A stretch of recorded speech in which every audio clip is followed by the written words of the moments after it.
it. I don't care. If anyone is watching this and is a feminist and drinks milk and dairy and cheese, you're a fake feminist.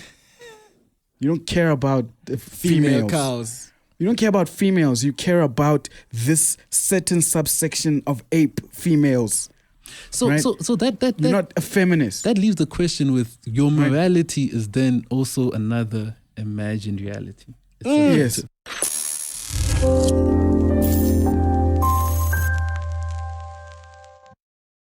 All right.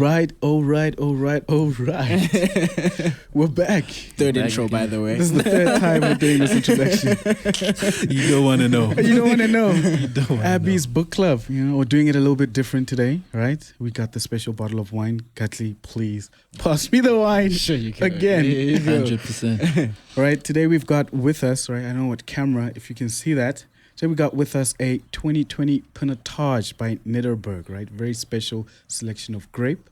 It's actually exclusively grown in South Africa. It's a crossbreed between Pinot Noir and Sonneau, right?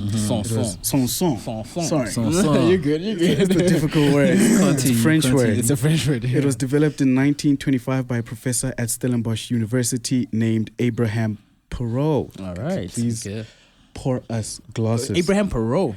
Yeah, Perrault. Oh, Perrault. Yeah, Abraham Perrault. He sounds brown. No offense. I'm not sure. I couldn't tell you. I've never seen a picture of him. Not white. Okay, I was like person of color. Like Indian or something though, not like black. That's what I mean by brown. Easy. But it's a fair guess. Yeah. It's a His fair name. guess.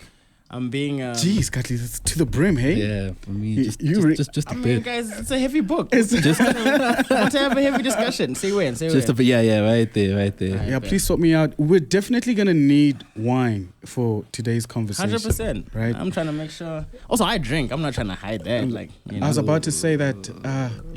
He's not. You're not letting him say when. Yeah. Nah, that's good. That's cool. I'll be right. Estimated the youngest. After he looked at the camera, he came back. He was like, "Yeah, that's good."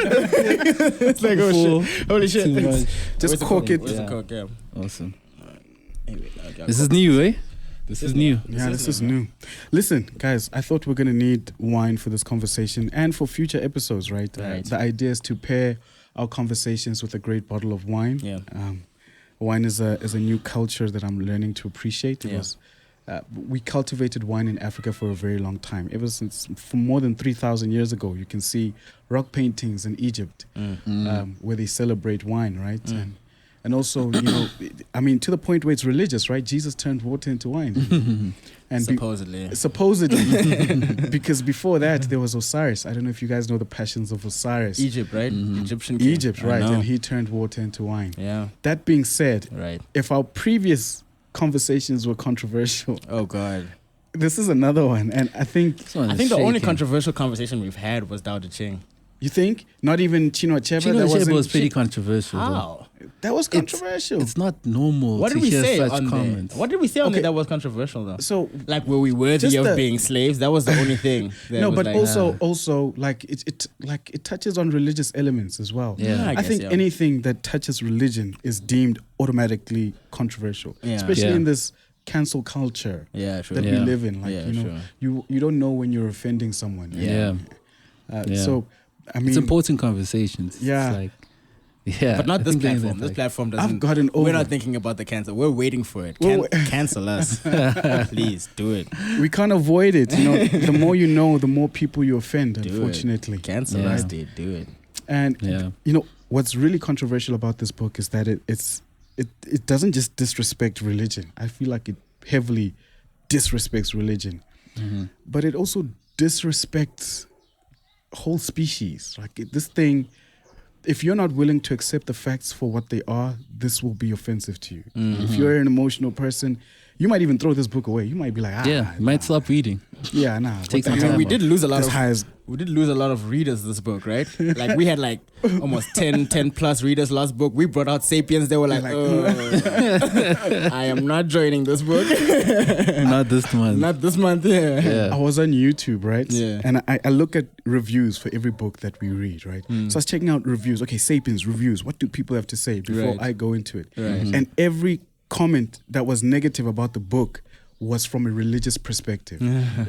Christians were saying that, nah, this book sucks. And that's when I knew, okay, we might be onto something here. We need to read this book. It's making a lot of Christian people mad. I mean, not just Christians. It's anyone who has any faith-based system, right? Yeah. And like I also checked some of the reviews even before coming through, and I was just like, yeah, many people say it's a great book. But the religious part we don't agree with. But we don't agree with. And as you said, it's not only just religion that it attacks. It's so many aspects that you're like, do I even exist to, function in such a space and be like, hey, right now, I can create an imagined reality. I can create things that is not actually there. The reason why we can come together and form something like a book club is because of our thoughts and our thinking. Of our imagination. It I don't know, it just got me thinking about a lot of things, but I guess that's the point of this. I need a sip of wine, man. I don't know. I don't want to start talking about this book. Yeah. We have to, though. We have to start talking. I'll jump in. I mean, oh, you want to eat it up? no, not eat it up. I'm just gonna lightly touch on some topics. Like you spoke about imagined reality, and that's a big thing. You guys want to start there? Yeah, I was not going to start there. I was just like, guys, these are initial thoughts, guys. Why are you guys doing this to me? Do you want to direct the conversation? You know what? I'm excited for the conversation. Yeah. So anytime it feels like it's starting, imagined reality, right? Like imagined reality. So I obviously didn't read too much of the book as yet, and I'm now much more intrigued to go through a lot more of it. But just on the topic of imagined reality, right? Like Yuval makes the a comparison to monkeys, right? And how we have this thing where we'll trade paper for bananas, right? And you could never convince a monkey to do that. You could never convince a monkey. Because money's not real. They believe in like objective reality, right? Instead of imagined reality. And because we have this capability to create fiction, we can then like depict an imagined reality and make it a reality, you know what, let's talk about that. I think we need to contextualize that conversation. Sure. And this is why I think this is such a difficult book, a brilliant book at that, right? It deals with a lot of fundamentals, and in my time of just studying intellects and listening to a lot of conversations, you'll start to realize that people don't have a grasp of fundamentals, right?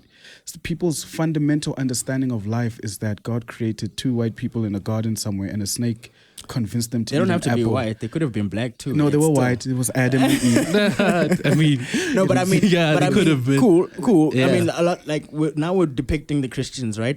Let's talk about now brown people. But I want to say, is brown people offensive? No, is brown people offensive? It's not. It's just not common. It's just. But do you think brown people is offensive? If it is, we apologize. Like wait, think about it. We've got white people, we've got black people, right? And there's brown people. I've heard it being used. I feel like, but you see, we're gonna be get tricky because no one calls. Hold on. Not a do lot you of call people then Chinese yellow people? You see, now I was about to say, why aren't we always called Africans then? Why aren't we always called instead of black people? And now when we call the Chinese yellow people, it's like, oh my God, oh, I'm Chinese. Racist. It's like, nah, but we're black. We're not black. We're African. Some of us aren't even entirely black. Like charcoal black. Like I'm a little more fair than you. The West Africa. So it's like why not just call us Africans as opposed to black? Why not? Why can't I call a Chinese man a yellow man? Yeah, instead of an Asian man. I don't know. Actually, I don't know. But as soon as you say a yellow man, it's like, oh, racist. So I just wanted to, brown people, please, man. I know you guys got the bomby army. I'm kidding. That's fucked up. That is messed up.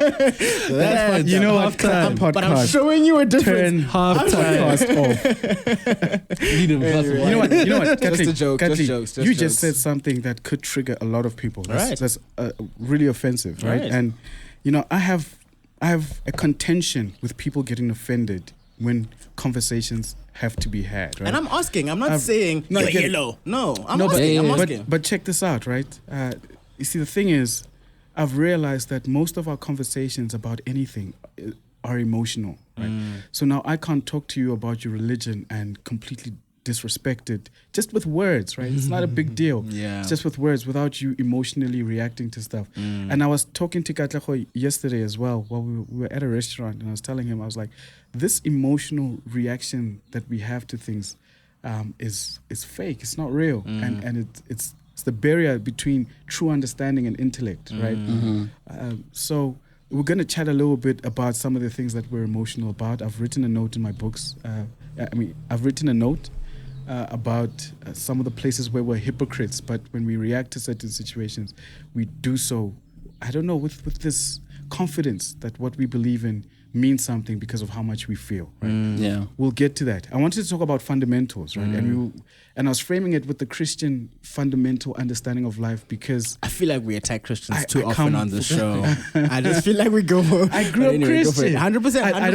I don't have a leg or authority to speak about anything else other than Christianity because I grew up Christian. We need to start inviting people from different back, like 100%. Like we need.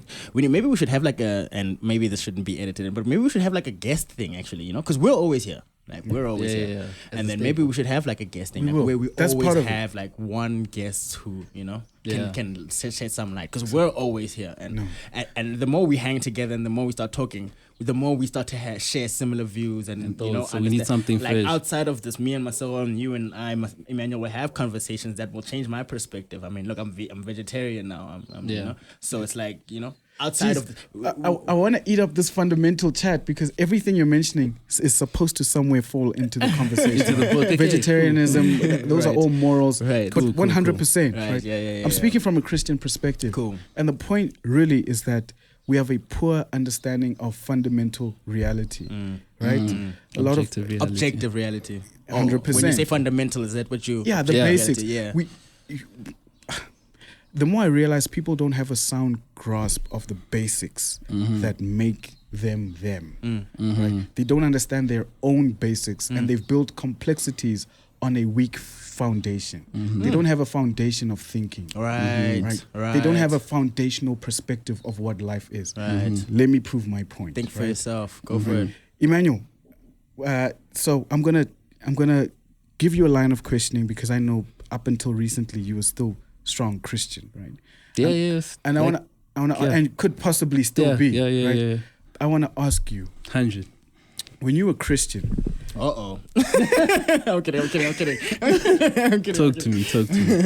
When you were Christian, Emmanuel, did you believe in evolution? Let me ask you that. Yeah, initially I did not. 100%. I did not, because what was brought to me was that evolution is science, and you know it can't intertwine. 100%. So let me let me expand that, right? Talk to me. He had to take a sip. He's like, I'm fucked. I'm kidding. Not even. I'm kidding. No, you're in trouble here. You're in trouble. So okay. Now you see, times like this, you probably wish Runette was like sitting here, just so you had someone in your corner. Shout out Runette. Now, Emmanuel. Okay, so you did not believe in evolution, but because you were Christian, right? Yeah. But initially. you see, now you have a perception about what evolution is. If I asked you, then what is evolution, right? Yeah. How would you answer that question? It's change over time. So you didn't believe things change over time when you were Christian? Yeah, so you see the way it was presented to me, right? Because when you try evolution, you see a linear progression of something, right? So you didn't believe. But Sorry. So you see, the way it's presented to you, it's like you hear evolution topics that we came from apes. Okay, so let me ask you this. Yeah. Did you believe that biological organisms change depending on the environment? Yeah, I mean, we see a caterpillar and so a you butterfly, believe that when you were Christian? Right? So you get me, right? What I was presented, this is crucial, I believe. What is presented to me initially as a Christian growing up was that the human aspect, right? The distinguishing between... So let me get this straight. You believed everything else could evolve except humans? Except humans. That's what is initial. I have to emphasize Hold the on. initial. I wanna specify something. Let him finish, right? Because I get you're very not to say you're intrusive or anything, right? I have to be. It's intentional. No, 100%. But Yeah. you've got the words very clearly picked out, right? Yeah. I want his perspective because I want to know what it sounds like in the church. You know what I mean? Yeah. Okay. So I want to hear him Talk say, about it. Yeah, 'cause you're like the human has no evolution. I'm already cutting through You've already that. going through, you know? Yeah. All right. We had a conversation yesterday about how, anyway, go for it. Yeah. Exactly. Like, as a young person growing up, right? Good call. Right. The evolution that we that was brought forth to us, right, was a case of us as human beings. We could never evolve from apes, right, from the baboons and chimpanzees, whatever you see, or however I believe Charles Darwin depicted it, right. Okay. That didn't make sense. But then you see caterpillars, you see other living organisms, and you're like, they evolve over time. You see different species out there of animals, right, and they evolve, and it's like, okay, it got my brain jogging, right? So I think it will lead to your other question that I'll answer. But that's why I can say initially, as a Christian, I was like, evolution in my mind Zero. of how we, as human beings alone, there was no chance of us being. So let me ask you that. Can I ask? Hold on, I need to finish the logic. I need to finish the logic. Yeah, Talk to me. So let me ask you this. So humans, Yeah. as they were, with your worldview, were always like that, and we're forever going to be like that. And we're forever going to be like that. The uneducated Emmanuel, younger, right, whenever that age was, what was brought down to me Yeah. was that this is us. Yeah. We were created like this, and this is how we're ever going to be, right? Okay. But then I also have to come and be like, I also didn't take bio, right? Hold on. Let me ask this then, Talk to Emmanuel. me. So Adam and Eve, right? When you're a Christian, Adam and Eve, Yeah, right? Was created by God. They messed up. They got kicked out of the garden, yeah. right? And after that, while they were out the garden, they had children. I forgot who their kids were. Excuse me. Mm-hmm. How did you believe the world became populated? Did you believe Adam and Eve were white? Let me ask you that. No. I mean, okay, like we talked about initially. What did you right? believe they were? They were just human beings. What does that mean? Israelites, so not necessarily white. Oh, you believe they were Israelites? Israelites or You whatever. believe the Adam case and may- Eve were Israelites? Yeah, but All right, so in your perception, where did black people come from? so that's the thing, right? Initially, that's what I fundamentally believed. But which I did prepare because I did read this book and I No, thought hold on. about no, hear me. Let's stay back there. 100. Where did black people come in that mind? no, Not now. That's Back why then. that's why I need to make out this point, right? Okay. While reading this book, right, and reading some of the pages and really critiquing some of my faiths and what I believe in and other stuff that I've been exposed to, there is this guy called Michael Jones, right, on YouTube. I don't know if you've watched him, but he has a channel called Inspiring Philosophy, and I believe everyone should check that out, right? And I think since the start of COVID, I've been unpacking some of his videos, and I'm not fully there yet, to the point where he explained, right, that this is a term that is also very controversial within the Christian community. It's called theistic evolution, right? Where you can combine the two parties, actually, that the Bible or the creation story, right, or what we read in Genesis is not necessarily accounting for a young earth or as Adam and Eve being the first people there. Do you see that? And the way he No, I don't. I think it's excuses. You see, but But- now but let's- yeah. the way he articulated that, I can say that in my growth, in my faith, in my journey, I've been able to be like, snap, this is making more sense because of the way the language is written over there, right, on the Bible. So hence your question about where did black people come from? I believe then that from what he also said, right, was that the Adam and Eve story, and I'm paraphrasing heavily, Okay. but it was more in a contextual time accounting for a story, because you have to look at the Bible as a storytelling, a narrative, You see- not necessarily historical fact. Okay. I want to ask this specific question. Talk to me. Back then, where did you believe black people came from? Not Back with then. your understanding that's growing now after reading the book. Okay. Back then, the story was God created Adam and Eve. Yeah. And, to the point of who did you mention on YouTube? Michael Joel. I think anyone that tries to justify the Bible is lying to you, because I understand where it comes from. So anyone who tries to... I don't know about that. You know what? I'm not asking. I'm saying I do not know. Listen here. I'm not asking. I'm not asking a question. Talk to me. I have to Right. say the truth. I know who were the propagators of the Bible when it was conceived, who wrote the stories. It's not a historical account. I know where the stories come from, right? There we go. But that's not what was taught. But you see that key point of not a historical account? Hence, that answers the question of Adam and Eve and black that's people. not a historical account. That, in its sense, right, can depict real life things, but not necessarily a historical account. So what you're saying let's is, get clear. You're it saying can the Bible depict- is just a story. It's a fairy tale. So That's what, what what you're you're saying. saying is, Be straight about it. Let me Okay. get in here. Let me You're get in saying, here. okay. Hold on, let me get in here. Because I feel like myself before this I'm was gonna- like, I'm gonna fuck these niggas up. They are not ready. So anyway, to me. Yeah. first I want to ask you, Emmanuel, which is Yeah. what I want to ask you anyway. Yeah. Before this, right, in Christian life, did you think we were animals or not? No, okay. Before we get, Doesn't that change As the animals. subject? Doesn't that change the I subject? just want to ask. Do you think Like, we do were you animals? think we're animals? Yes. Okay, Like, wait. your past. At Don't which think now. point? Don't think Don't think now. Don't think today. Okay, Back no, then when you no, were Christian, no. and Grilling, you- no. we're grilling and you were Emmanuel like- today, and aren't you were we? like humans don't separate evolve. from animals. are Yes, evolving. I You say didn't no, think we clear were- distinction. Okay, clear distinction. Okay, cool. Now what I want to ask you on top of that, right, is in terms of that's just the question I wanted to ask earlier. It was on my mind. I needed to get it out. Cool. For sure. And then what I want to ask you now is you talk about Adam and Eve not being an exact historical account, right? Yeah. Yeah. So They could be genuine people, but Right. not necessarily indication of what happened Right. in history. So like now, that. what you're saying to me is, You can what fight I'm with a hearing lot right of now. Christians on what that I'm hearing now perspective. is, what you're saying is, they could be real people, but it's not an accurate historical account. What that says to me is like, they could be real, It's a scapegoat. but it's not exactly. might not be true. It's not exactly what is real. see, that's that's what I'm why- hearing. that's What why- it sounds to me is that if you find holes in the story, then I say it, but it's not exactly. That's what it sounds That's what it sounds like. No, I'm just telling you what it sounds Okay, like. I'm just telling you what it sounds like. Yeah, yeah, yeah. And that's why I can say I'm not the best person to Okay, articulate. okay. Because in my journey, as we speak, like within the first few years, when I Right. got this YouTube channel, Yeah. it has opened my mind to be like, yo, there's a lot more questions that I need to start asking. Yeah. Right? 100%. And one thing that I need to mention, right? I think Michael Jones also did It's bad. I'm mention gonna this. get cancelled by a lot of people for my views, aren't I? Yeah, it's good to have these robust You know what? discussions, I by the said way. it. I feel like he prepped. This is why I like to come in weighing no notes. I just like to just come in and absorb the conversation and yeah, react to the yeah. conversation because I'm I feel ready to the mess two you guys people up here today. like Yeah. have like No, but that's the point. As we said also in Chino Achebe, Yes. these are the points where you just discuss, where people have views, they will comment as well. Right. But I need to make this point, right?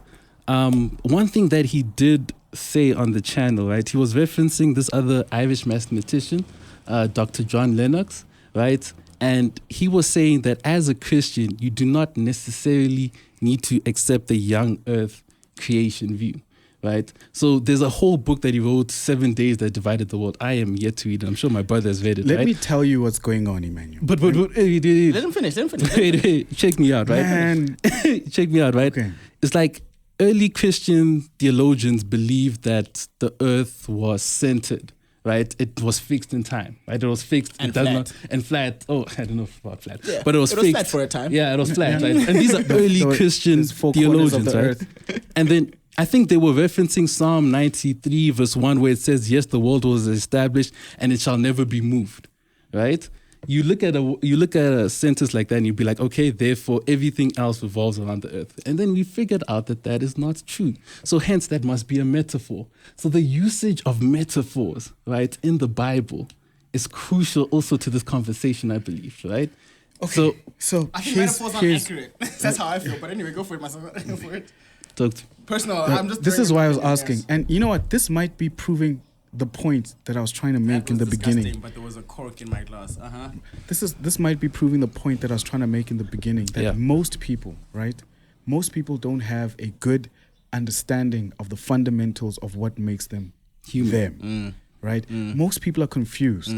And they might claim they know themselves, they know their spirituality. It takes a few questions to start to see that you're confused. You can parrot information back to me, but once I start asking you questions on that information you think you know, it falls apart, right? And when it comes to the fundamentals, right, that's why it's difficult to have any progressive conversation about life, humankind, what we're supposed to be doing, you know, what is optimal, what's not optimal, instead of using what's right or wrong, right?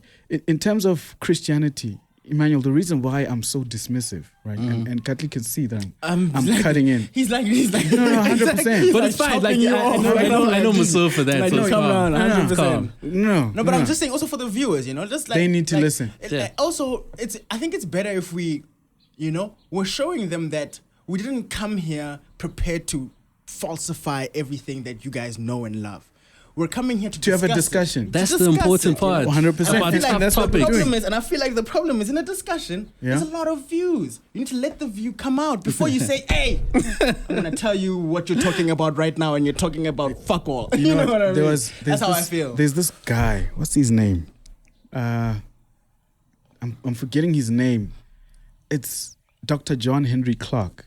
Right? Jesus. And he said, I'm forgetting his name. And then no, I fetched it. He had the middle name. He had the middle name and everything. I fetched it. Listen, anyone who's listening to our conversation right now, type in Dr. John Henry Clark on YouTube, right? He's Afrocentric. He's a historian, right? And often when he's in debates, right, like other people will feel like they want to get their point across, right?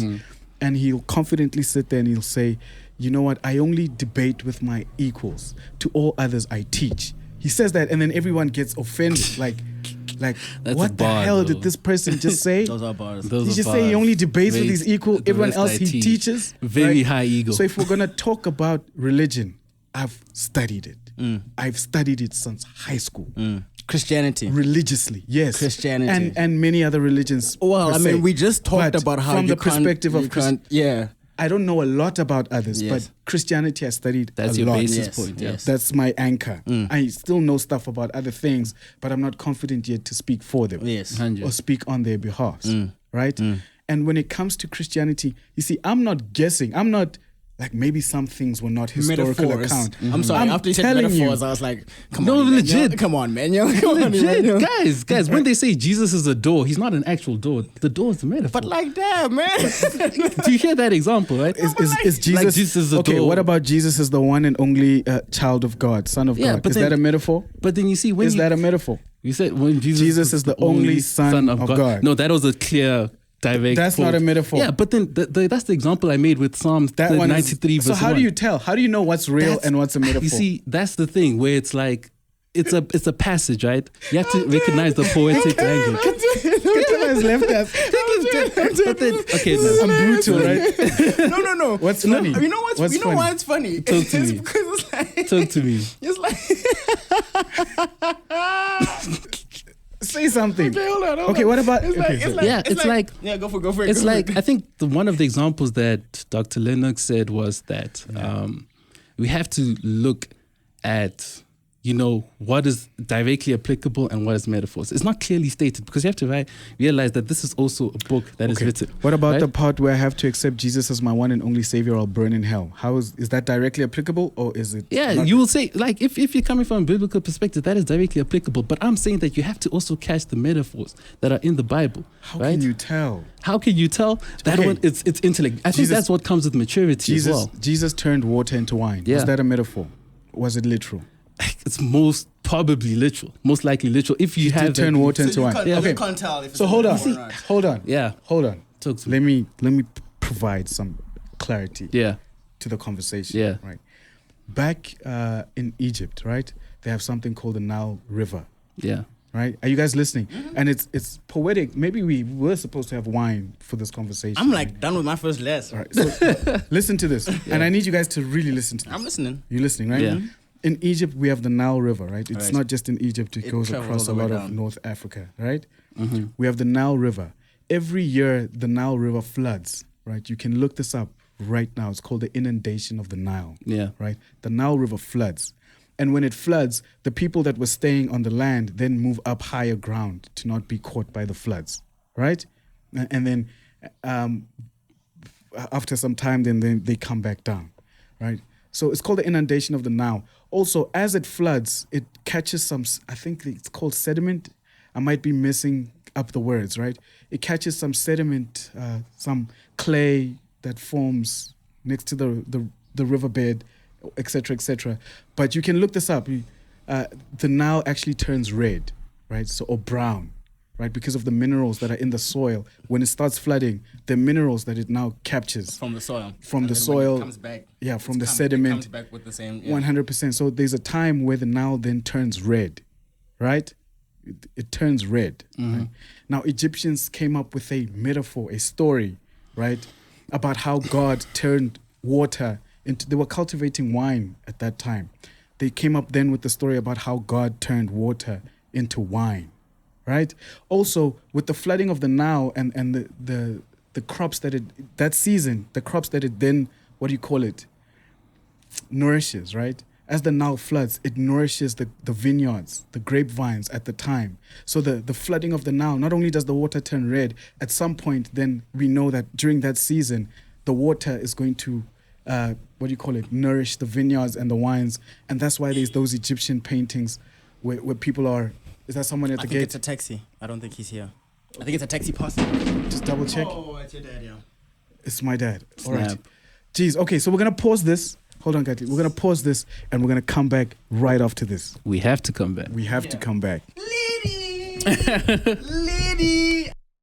Authentic. Otherwise, the awakening that I'm looking for doesn't come. It doesn't come. 100. If I'm not earnest about how I feel, you know, like when we're talking about the Tao, and you were like, everything is Tao, level, Tao, like, no, level. no, And I wait, was like, no, shut the fuck up. What the hell are you talking about? Facts, So facts. 100%, like, feel the way you feel. Go through It the has motion. to It be. has to happen that way. Otherwise, it's not authentic. It's not authentic. Otherwise, you're just going, yeah, guys, and you go home and you say, and like my Adam homie, This guy's- this is my And then Adam, you this is my Adam. but then you see that's why you can embrace such conversations. I think that's the key That thing is here. the key. You have to see past it because Yeah. people will get sensitive. And I'm like, people don't will get sensitive. Yes, I'm sitting here Yeah. sensitive for you. I'm sitting here like, Oh shit, my dog. God, no. Emmanuel, are you I've cool, dog? had this is my brother. I've had so many conversations. Not even. We I think talk it's all just the people time. for Yeah. me. People for me will be like, Yeah. oh my goodness. Yeah, me too. Emmanuel, I'm- Bible I study. feel like that I'm other guy cringing is for you. attacking.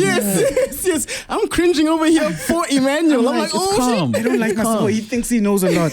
No, it's fine. It's Unfortunately, fair. he does. It's fair. Unfortunately, I'll be honest right now. We on camera. We're back, right? We're back. Yeah, we are recording. Definitely. Let me do a little intro song. Little intro song. We are back, right? You know what? I'm gonna triple check. All right, check But that. I'm We're back. back. Yeah, we're back. Just triple check. All right, right? cool. But Calm. we are supposed to be back. Right. Calm. This is deep as fuck. Calm.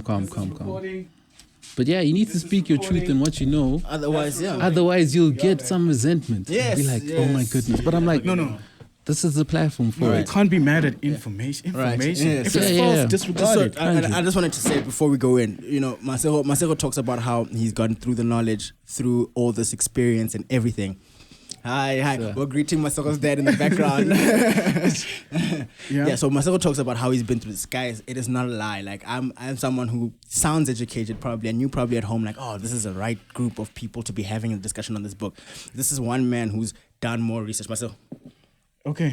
this is one man who's done more research than most. When he says he's done the research, guys, I promise you he is not lying. trust the word. He is not Can lying. This is definitely one trust man the who word. sits on this stuff. But anyway, And also, you know, let me go back. Let's just go back. So just so the people at home don't feel like this nigga accurate. This guy- What, Yeah, what yeah. articles are he reading? Is he reading that he Definitely. thinks? No, trust me, guys. You He's know gone what? through both sides, the ones that support and the ones that don't support. You know, so yeah, 100%. You know what? Also the fact that, you know, Naval, right? Naval says there's no such thing as science with a capital S, and that, you know, consensus does not mean truth. So people agreeing does not mean that thing is true.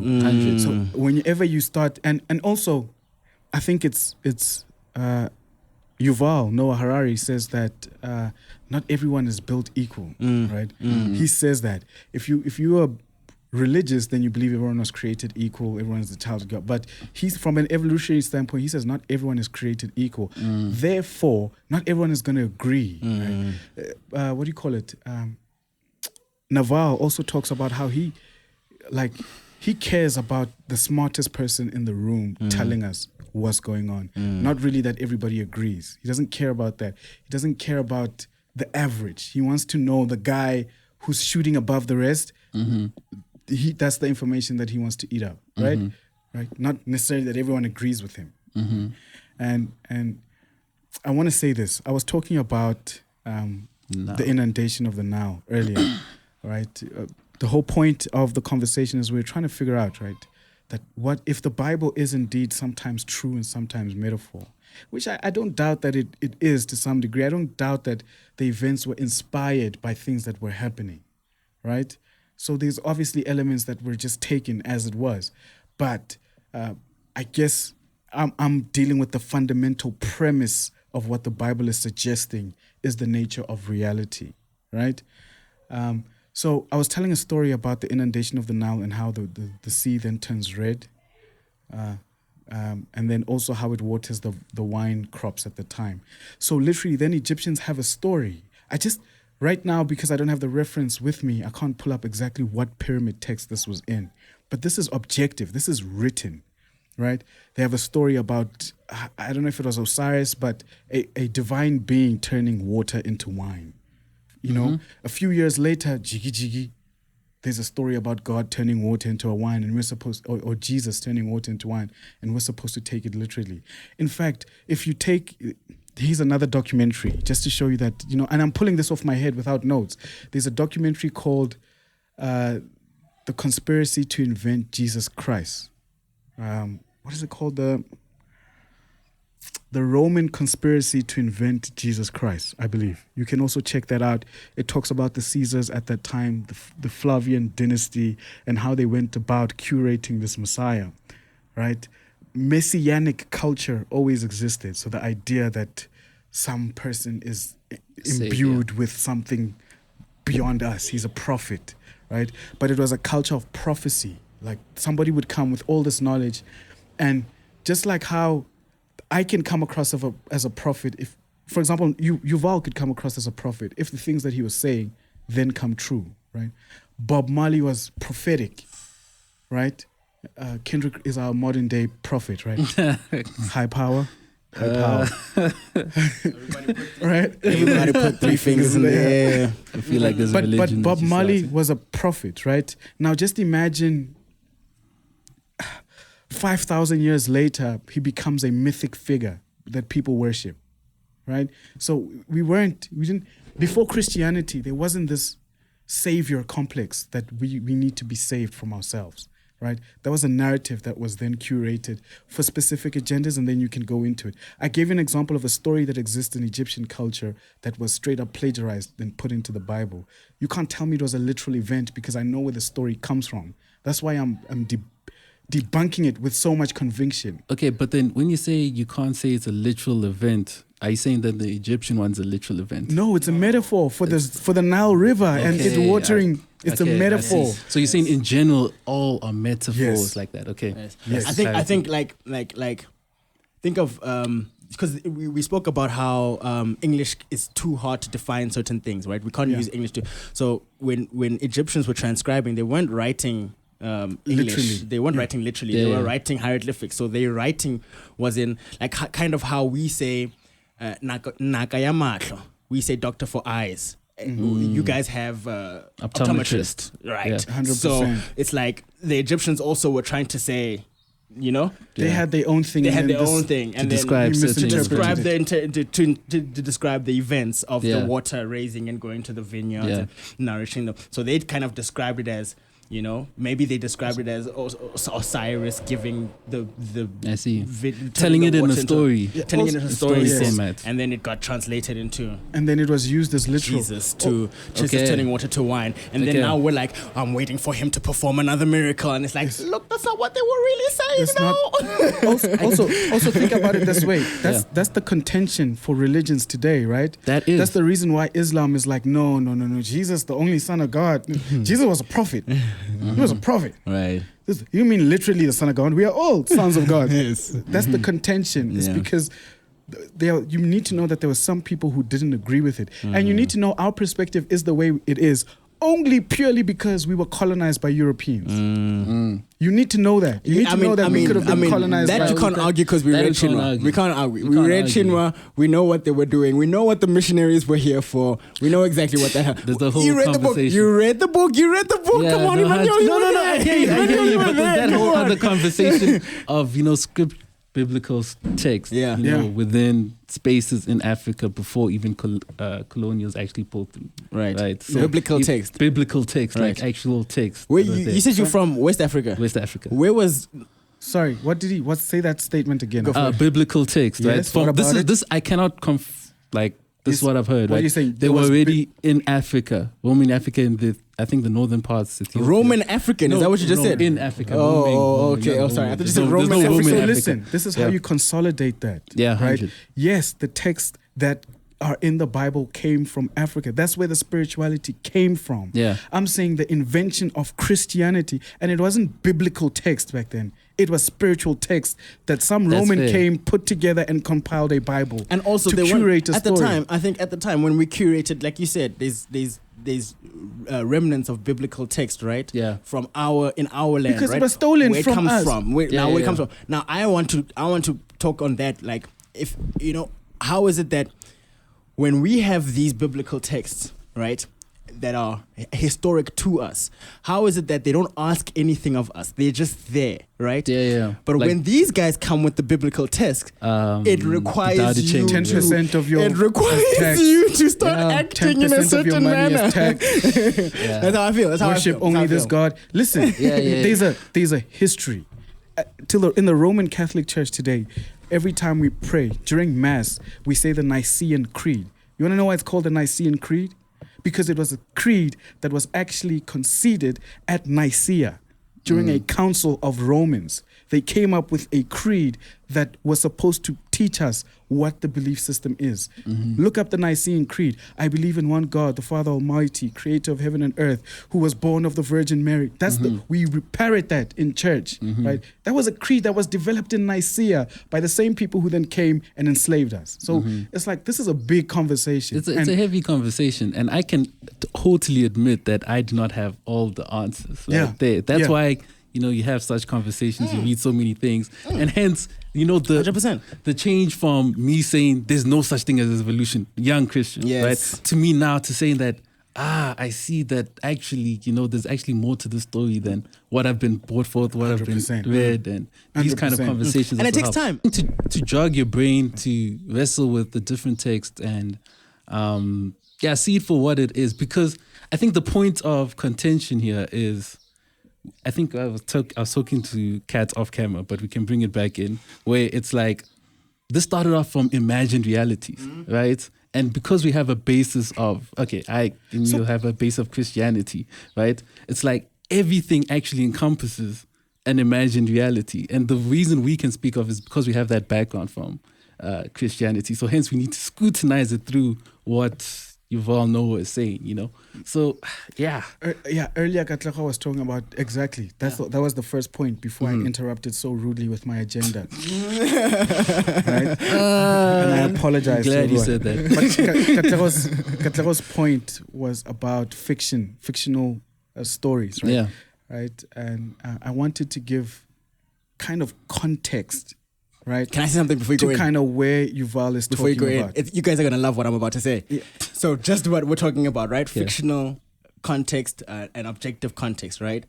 Let's talk about Kendrick's line in Savior, right? What does he Yeah. say? He says, so the Christians said the vaccine markets a beast, right? Yeah. It's the Like, mark of the beast. Then he caught COVID and prayed to Pfizer Pfizer for for relief instead of this fictional thing that he thought, that people thought, oh What's my going God, this on? must save me. This Yeah. person must save me.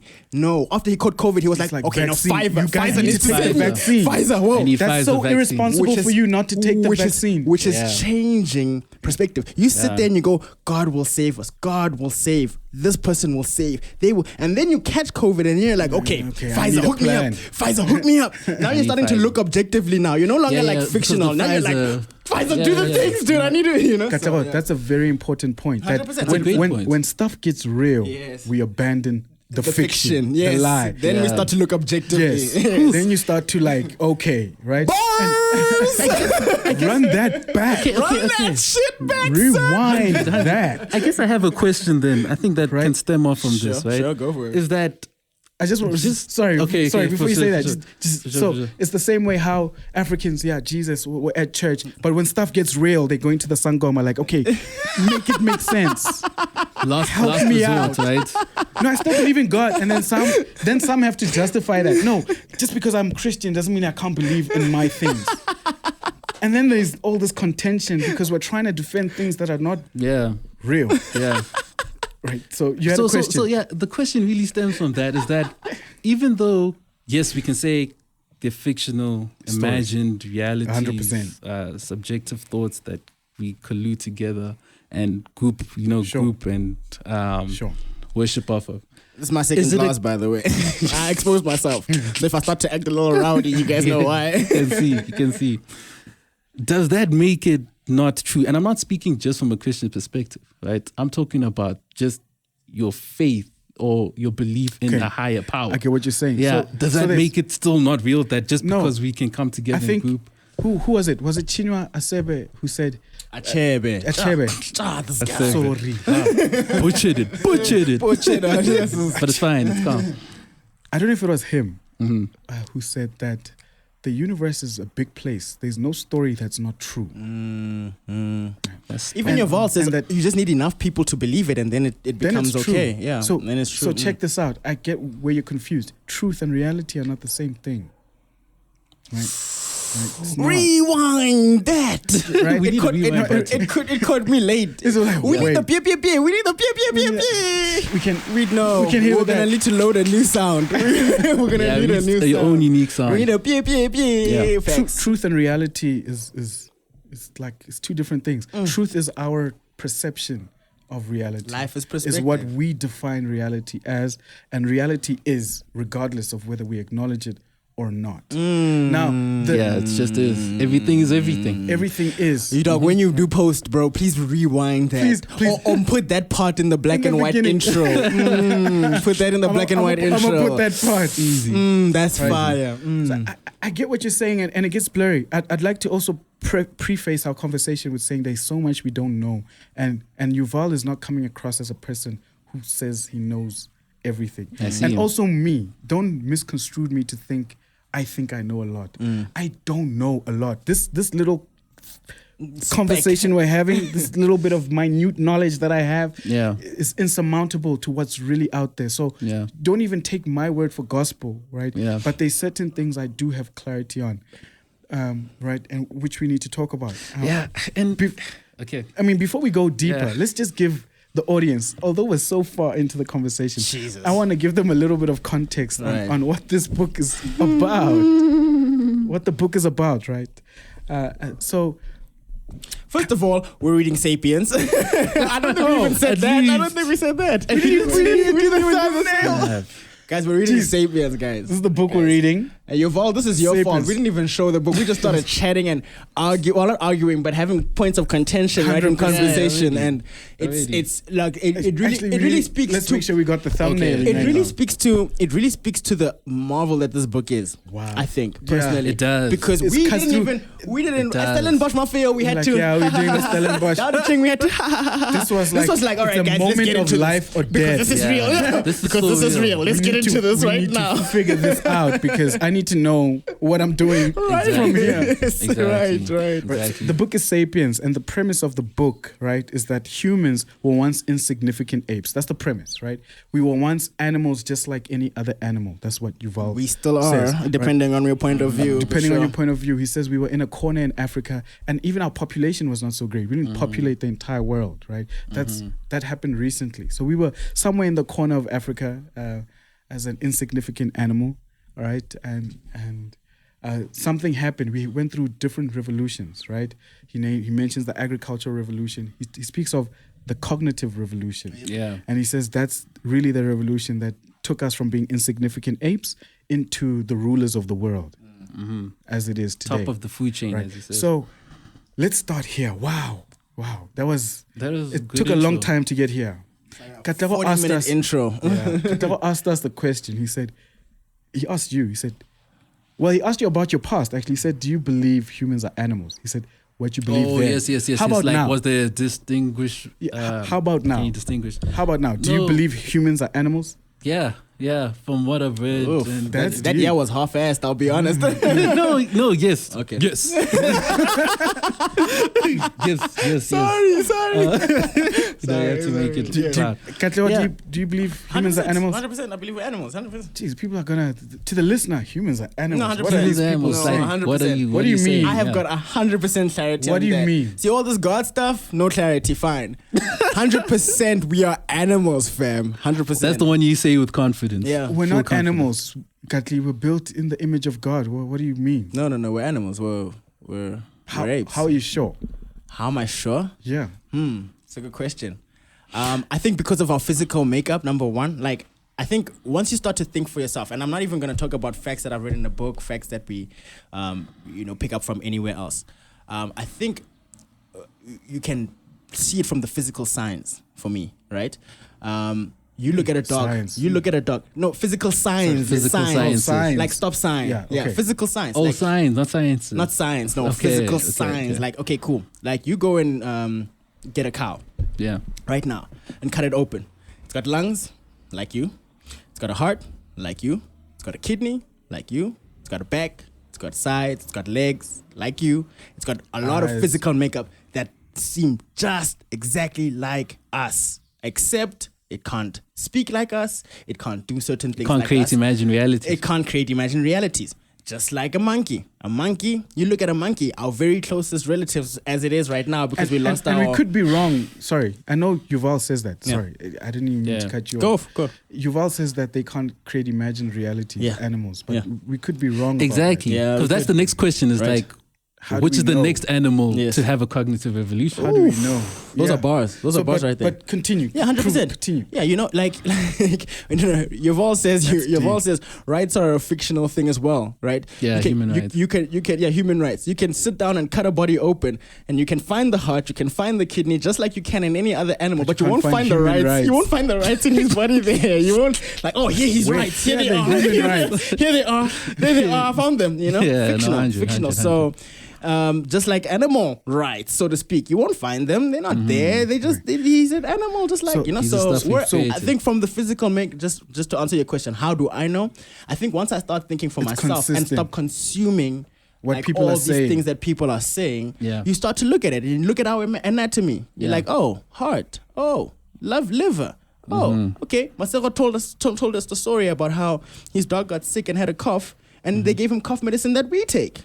Like, if it works for him, it works for you. Why? Because your physical makeup is. If our physical makeup is the same, then wait a minute, aren't we the same? There Then must be a relationship. why am I better than this thing? Yeah. You know what I mean? And So yeah. I guess that's what Yuval Noah, cool name, right, was really trying to say. It's like what makes us then humans, because he put down that premise, you know, that Yeah, we're that's all one of the questions in the book. animals. Yeah, So- like fundamentally what makes us humans. We already have a lot of theories, right? A lot Yeah. of people probably listening already have answers for what makes us then human, right? Yeah. Before we get to everyone as opinions, I just want to say that if we double click on your point, Katlego, that's a really important point. That if you just get sober a little bit, step out of everything you're told. Yeah. If you get sober. if you get sober for a second, It's a little, it's it's a little contradictory right now. Exactly. That's why I pointed. I'm like, funny. I'm a little Second bottle. But if you do, like you look at an animal, like you're saying, they have all these, they have a heart, they have eyes, they have ears, they have a brain, and you do too, right? I think one of the most transformative ideas that I came across in the book, transformative, this shook me, was the idea that we were not the only types of humans, My that goodness. existed. That was a key point out. That was also deep.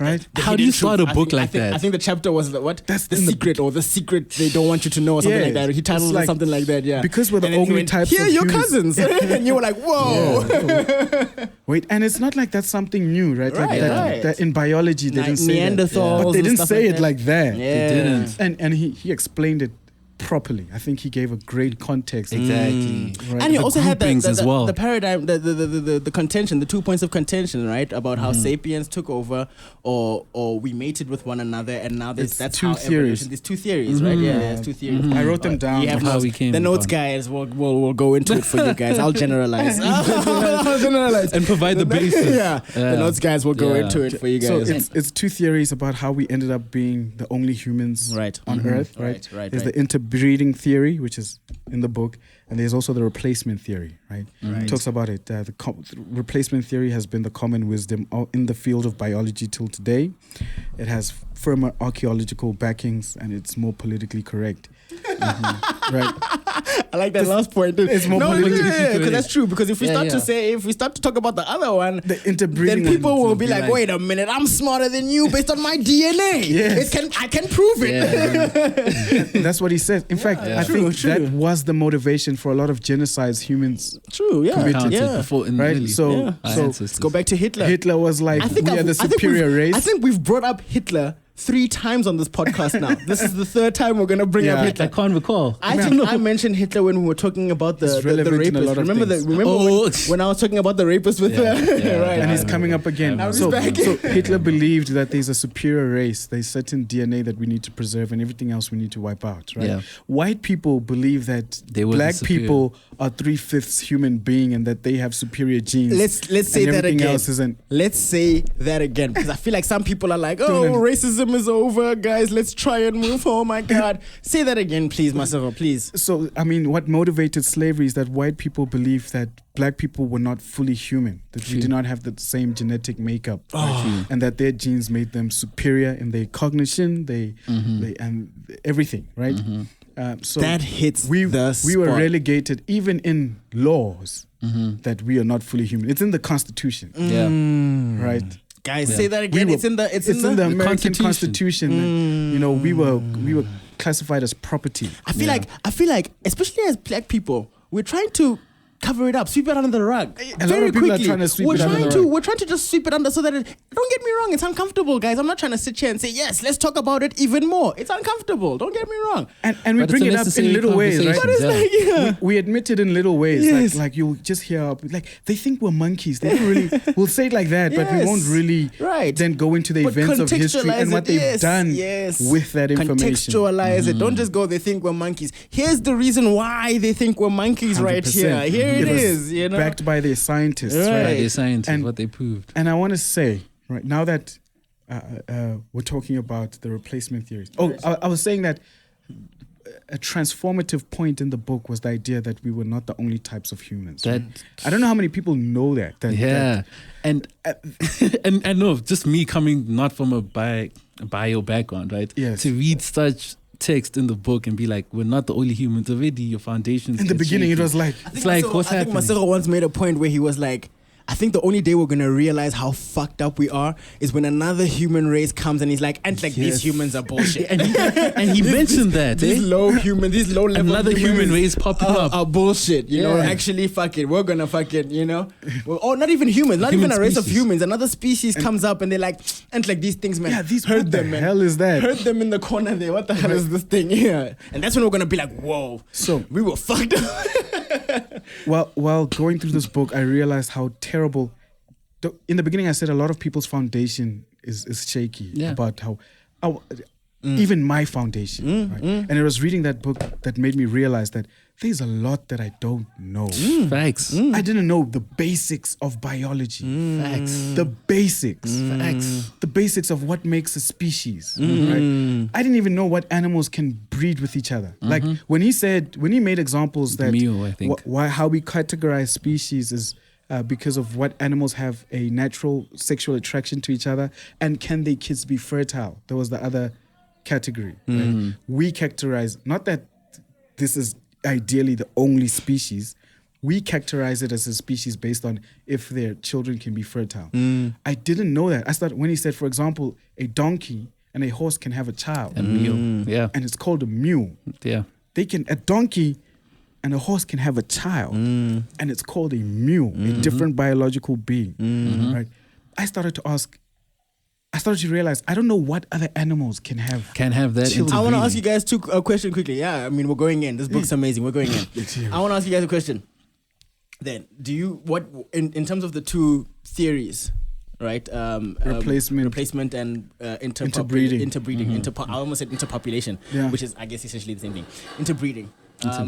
Which one do you guys rate as accurate? Obviously, we can't say for sure. Yeah. I think just break it down. Break it down, those two ones again. I think it didn't really hit me too much in the book. So to answer your question, the one is where we made every other human race extinct. Us sapiens. Yeah. The other one is killed where off. we killed off. Yeah. The other one is where we mated with the different ones, and that's turned into us. It turned into us. We now have Asians and we have black people and we have. I believe the one where we mated with each other. I'll be honest. Like the mule concept that I you just think have. so. I believe that one. But I think- don't want to influence. yeah, I yeah. said that. I should have let you answer first. Yeah. 'Cause I would have gone more towards that. Just looking.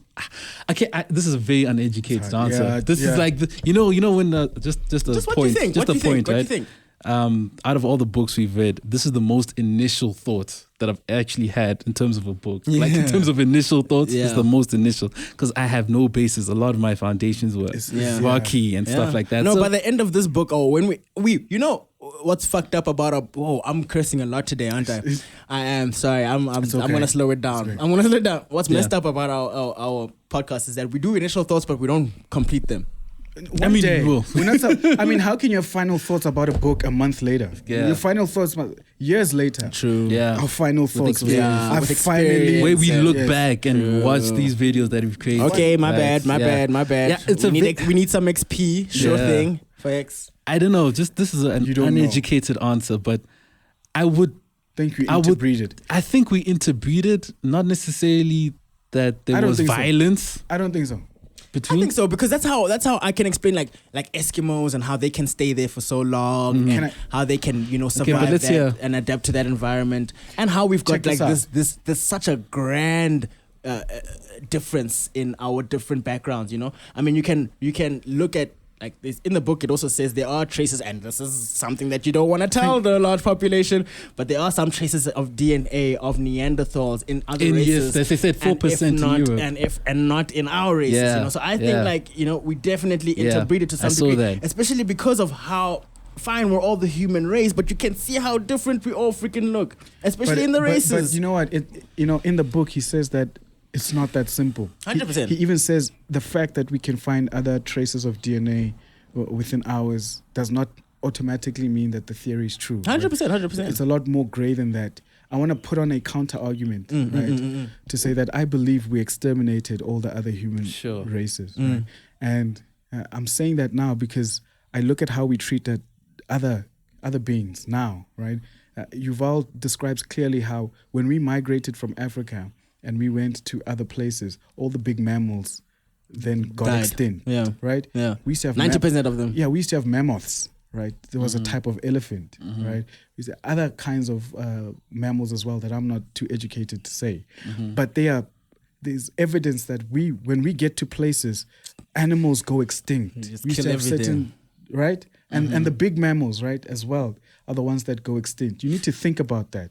You need to think about our propensity to destroy. Yeah. And if we're animals like we are suggesting, I believe there's a territorial thing that would go on. Just like how white people today almost, I don't know. I want to talk about how white people today almost, I don't know, like you just put it. I want to talk about that. thinking heavily about it, though. in that whole circle space of racial.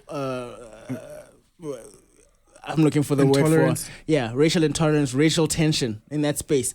Do you think that there were some Romeo and Juliet? So when I say Romeo and Juliet, I just mean That like interbreeded. Lovers, Yeah. like, Sure. together. I get that. I'm not saying that some people didn't sleep with each other. Yes. right? But how we remember the question is, how did we get to being the only species of today. humans on Earth? Okay, I hear what you're saying. Yuval talks about how humans are very intolerant. Yeah. For people who have not self-reflected, right? For people who have, what we're saying right now just sounds like, these people. Fuck these whatever- guys. Whatever they, Some nerdy right? conversation. Well, yeah, what the hell are they talking about, right? Right. I need us to reflect on, right, the enslavement we've put other animals through that we blindly just ignore. Here we go. Here we go. So, Oh Right? shit! I think this is so off, huh? basically, our history. Yeah, it is. Jeez. I could see the lens is not in. I started. Is it recording? Yeah. No, Emmanuel, we need to observe we need to observe what we're doing to other animals, right? And that will give us a more sober, again, picture of ourselves. I don't think human beings understand themselves. For example, I was talking to my mom one morning and I told Masego the story. You don't know the story, Iman. For example, just on a base level, I was telling me and my mom having a conversation about how deer milk, we don't take deer milk. Deer milk is for the baby deers often because they're in the wild. We're not harnessing these deers and trying to get their milk, right? But with cow milk, we on that, right? And my mom would tell, because my mom's a farm girl, back in the day, obviously. Not right now, we're in the burbs. But yeah, my mom's a farm girl, so back in the day. So she would talk about how they needed to get milk from the cows. And she would say they'd bring the calf, the baby cow, the calf, bring it to the cow. Let the cow suck it a bit, and when the mother starts to produce more milk because the calf is suckling, they'd hit the calf so that the calf could go away, and then they'd take the rest of the milk. So that because now the milk is all there, because it's flowing already. And the mother started to release more milk because here's the calf now, here's the baby. So they beat the baby off. And then they say, okay, move, and then they extract, and then they leave them with the change. Is how my mom extracted. She said, that's like the scrapes, the little we leave the baby cow with the scraps of its mother, with the scraps of his mother's milk. How do you reconcile that, Emmanuel? How soberly do you look at yourself? Do you think that while you're eating your bowl of cornflakes? Not even. We're gonna lose all our subscribers right now. This is probably gonna be the most disliked episode. Yeah, I think the dislike button is hidden though. Maybe we should wait before we upload this video. Maybe we should wait a bit. The dislike button is hidden. Whatever potential this podcast had. Yeah. No. But questions. We're gonna put it up. Yeah. So Emmanuel, more questions. Right? Do you think do you drink milk? Of course. Right? Of course. How do you feel after he's just told you that a baby cow gets hit off the tip? You don't care, right? It doesn't hit me. It's not at the forefront. Right. What if I told you for you to have your carton of milk, and I'm wondering if I should even play a clip for him. I shouldn't do it. I might do it. Hold on. I mean, it's not only for right me. now. It's for. Is it the on viewers. is it on the pod track? It's on my laptop. Is it on the pod track? No. No, we can just put it in post. Okay, cool. Okay. But let me say this. How would I... Okay, now, what if I told you that for you to have your carton of milk in your fridge, right? For you to have it, cows are put into this thing called a rape rack. Everybody, I'm laughing because he showed me this video, but it's funny. It's very funny. Yeah. Cows are put into this structure called a rape rack, and then they are systematically all raped so that, right, they artificially inseminated with semen so that the woman can get pregnant and produce milk so that you can have cornflakes. And because milk is such a great business, the cow needs to stay pregnant. Yeah. So we rape it consecutively year after year, and it stays pregnant. That's why it's a rape rack, right? You just keep it in there and make sure that they stay very raped until they get pregnant. So that they can produce milk. Get that milk. Does that change your mind about... I think you need to see the clip. Yeah. I think you need to see the clip. Hold on, let's hear. Yeah. An honest opinion, it's like... It makes me think, but I will still take my milk. It hasn't reached that stage where... Why? Why? And I think we did have this conversation. If you personally identify yourself as an animal and this cow an animal, explain why. Yeah, exactly. I was going to actually go back to that, where it's like that fundamental question of do you see yourself different from an animal? Right? I'm asking, why doesn't it move you that I just told you that female cows are placed into a rape rack? So just to add, right? Imagine this is a conversation between two white men. Like, do you think it's bad that those guys are in the... And they talk about black people. Talking about black people, yeah. And then, like for example, should we take its kids from it? I still need my cotton, homie. I like my cotton nice and fresh, homie. My clothes are nice and slick. Don't do that to me. No, I hear you because it goes back to foundational thinking about the differences between the human being. We don't know ourselves. We don't know ourselves, right? We don't know ourselves because I can be like, you can tell me that story, but yes, that's cool. Like fundamentally that's cool. I've seen also in chickens, like I've been to poultry farms and everything like that, how they treat the chickens. It's terrible. You don't want to see it, but you enjoy that egg in the morning. You like it's great, right? Yeah. So either we're terrible people. We're terrible people the way we treat. Go for it. But it's also yeah. And then somehow we've convinced ourselves that as terrible as we are, there's a God somewhere that has prepared this wonderful place called heaven where we're going to enjoy the joys of joys until eternity. I want to knock on that as well. Also a whole other somehow we've convinced ourselves that. Little Dicky. That's a whole other conversation, by the way, of the heaven and hell. It's another podcast. Lil Dicky has a song called Pillow Talkie where this vegetarian chick who's pro animal life and everything, and she's like, And Lil Dicky says humans are smarter. That's what we do. He says, imagine you walked outside the house right now and there were 3 wolves standing outside. Like, they would fucking fuck you up, right? They would kill you and mess you up, right? And like literally, not figuratively, like they would kill you and murder you. Even if there was just another egg. And eat your flesh, yes. And even if it was just another, and eat your flesh and fucking, fuck yeah. So he was, in the song, he said, he was, I'm just saying. Those are facts. Yeah. So now Lil Dicky's point was, we humans are smarter. Then, that's what we do. That's how we do it. That's how we work, right?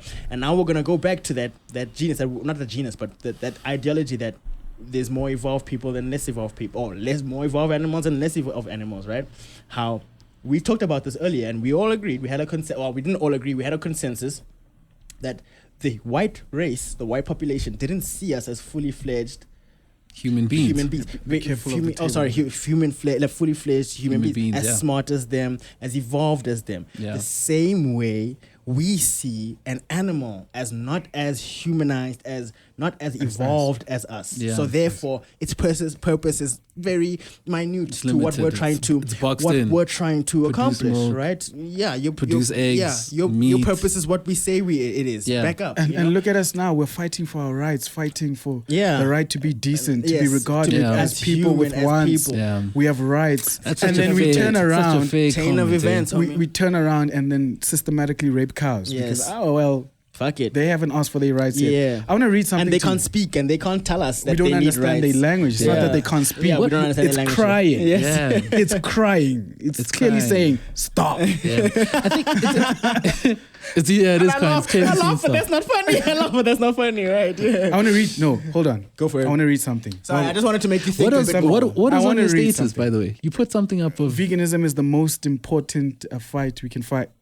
We can pursue for the evolution of our species. For the evolution of our species. That gives context. To why I said that. To why you said that as well. It's got you thinking, doesn't it? Because you're looking at those two parallel spaces. Exactly what Kat mentioned, that if it was 2 white people and blacks are in that cage, and should we chop it off? Should we beat the baby while the milk is coming out? And he's also feeling like you're feeling like, I don't hear know. you. It's wrong, but I hear you. really. But I mean, the economic value. Pick the cotton. Good. So I mean, who's gonna pick the cotton? Yeah. So I mean, I cannot deny and say that I was not struck like, oh my goodness, now I'm going to change, right? Yeah. And I know that that's the conditioning that I have. Right. Like, I'm not going to lie and say, oh my goodness, now I'm going to. It's just, you just never really think about it to that extent. You see, there was a story recently about Zamas. Have you guys followed up on the that? rapes? Yeah, the rapes in Krugersdorp, right? So illegal miners apparently gang raped a group of girls, right? Who were lured for a music video. Yeah. I'm not sure about the entire story, but colleagues of mine at work were discussing the story, and the black lady was so emotional. She was absolutely disgusted at what these Zamas had did to these girls. She called them evil. She had all the words to describe, and she was passionate. And I found myself not moved. I was not moved by her passion anymore, and I'm not moved by a lot of people's movements anymore. Black people's fights for equality, liberation, I'm not touched anymore. I find it hypocritical, right? Mm-hmm. That's just the state that I'm in. Having trying to be a vegetarian, so long, I find humans to be very hypocritical. I told Katlego the same thing. I've realized something. I've become sober about certain things, right? Mm-hmm. And some of the things that I've become sober about is that it's not that we care about slavery. It's not that slavery... it's not that we think slavery is wrong. We just don't care about us being enslaved. It's subjective. Right? I want to finish it. I'm not done. This is a rant. This is a rant. But I see the connection. We just don't care about us being enslaved. And if there were people somewhere else in the world that were being enslaved, even if it was people, not even another species like an animal, we'd not bat an eye. It's not our problem. Right? So we claim we're standing on some moral ground, but it's really just don't enslave me. And I think the reason why we rewind and the reason why we then banter it into groups, the reason why it's like we're fighting for black people's rights is because nobody cares about Emmanuel's rights.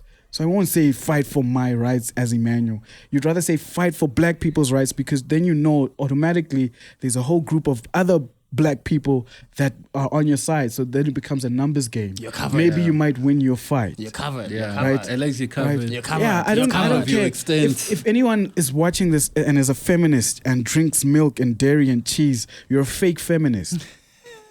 You don't care about the Female females. cows. You don't care about females. You care about this certain subsection of ape females. So Right. so that You're not a feminist. that leaves the question with your morality is then also another imagined reality. Yes. Oh, geez. Ooh! Rewind, E-Man! E-Man! Let me do It's a this. whole dense conversation. That was hard. Can I read some of these for it. notes that Go I for put it. down here? And Can guys you? must help. Damn, it's barely. No, I'm kidding. Can you? Can you read It's it? barely visible. No, I'm kidding. That handwriting. Shitty ass handwriting. I'm kidding. That was a good one. Check this out, right? I wrote here that there are undeniable parallels between how humans treat other animals versus how humans treat each other, right? I wrote here that humans treat other animals as tools, as a means to an end. If it serves a good enough function for us, we don't mind enslaving another species. For example, horses were at one point just another means of transportation. Mm-hmm. In a similar way, till today, black people are just labor. Tools to get minerals out the ground and Sounds so to lay violent. bricks It to sounds cement. so violent because But you're then- the animal. Yeah, You're the now animal you're in the animal. question. You're the Now animal you're in like, what question. the, that's Yeah, terrible. exactly. This is So- terrible. Me. so- But listen, when you do it to the other animals, Yeah. it's like, Yeah, not yeah. so bad. listen, Not so bad. in a similar way, till today, black people are just labor, tools to get minerals out the ground and to lay bricks on cement, right? Yeah.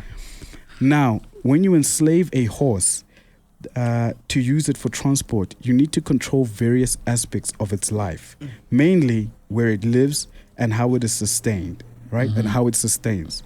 You need to determine where it lives. It cannot just freely go where it wants. It needs to be available when you need it, right? So you determine where it lives. You need to be able to provide it with food, right? Because it is no longer in its natural habitat, it cannot sustain itself. And it is now dependent on you to provide its food. Right? Lastly, you need a succession plan for when the horse gets old or tired and eventually passes away.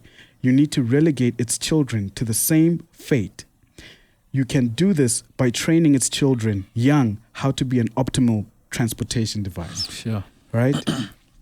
Only when you invent something better, like a car, can you now start to appreciate the value of the life of the horse as itself, not as your transportation device, as itself, and not as your transportation device.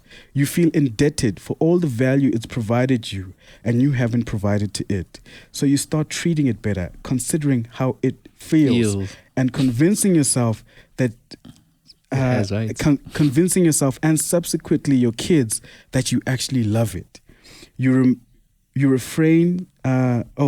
reframe your relationship with it, I don't and blame it is you. now your companion and your friend. Right? That's what we call pets. No, we actually give them love. No, that's not how it started. That's You're exactly. That's guilty not how now. it started. There's a bit of a guilty conscience, like, Yeah. no, horse, we treat them well. You know. Now it's for fun, right? So now let's read that again and imagine it with humans, right? I described. As you were talking about tools and you were everything, thinking about I was human thinking beings. about black people already. Yeah, As you were 100%. talking So- about tools, I was already thinking about, damn, man. That's So us. if I were to reframe it, I didn't really rewrite it, but when you enslave a person, a black person, when you enslave a person for labor, you need to control various aspects of its where life, they live, like where it lives and how it sustains. how it right? sustains itself. It cannot just freely go where it wants. It needs to be available when you need it. So think the Group Areas Act, when white people literally saw us as animals, right? So they literally came on our land and moved us See, that's and the put us where, segment. and then even told us where are we allowed to live, where we're not allowed to go, where we need to move if we need a passport. This was a process of enslavement, Yeah. right? Right, so we weren't allowed to go where we were. You need to provide it with food because it is no longer in its natural habitat.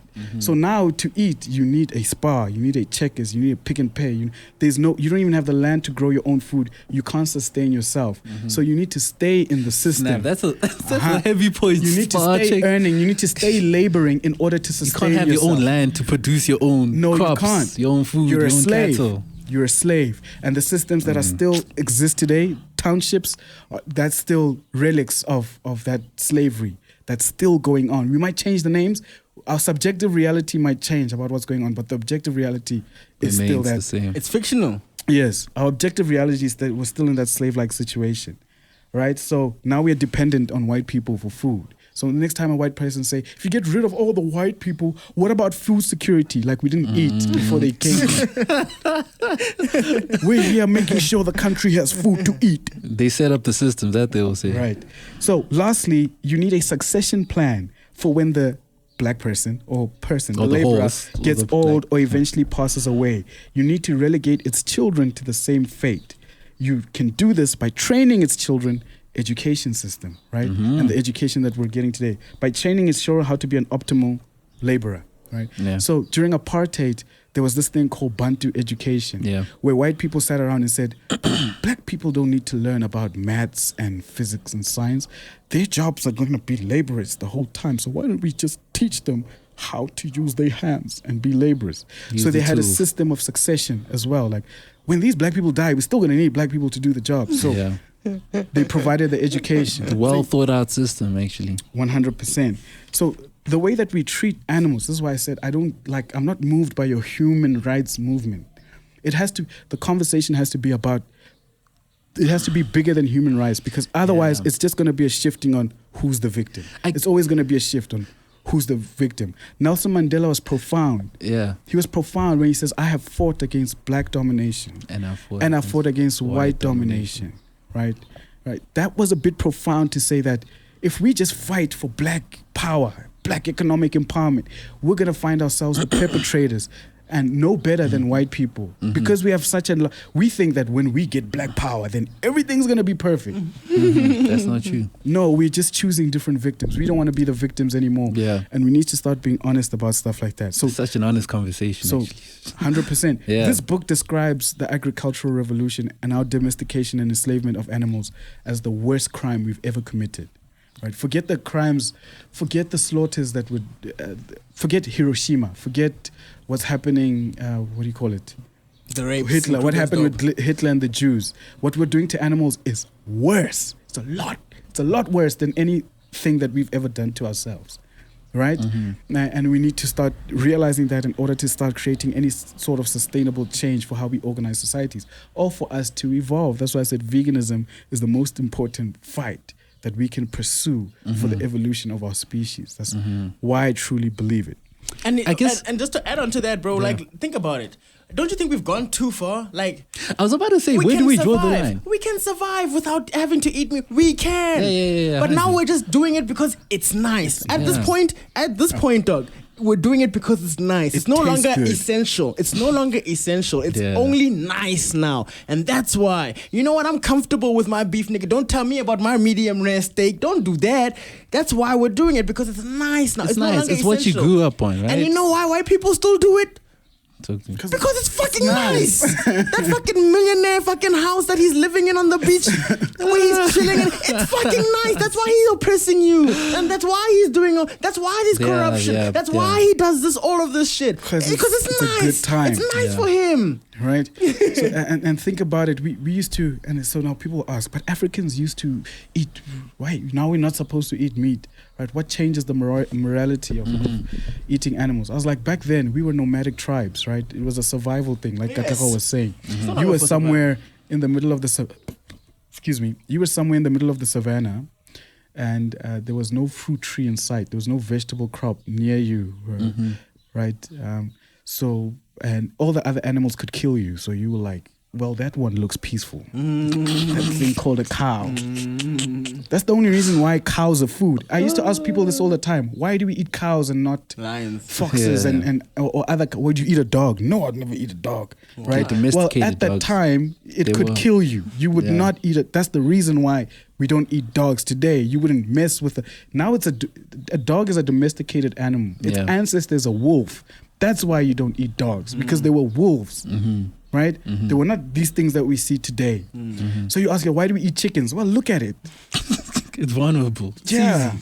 It's low-hanging fruits. We're not dining on lions for a reason. Yeah. It's not. So you'd ask people, why is certain animals food and others not? And there was never a clear answer as to, some would even convince themselves that others will give you diseases.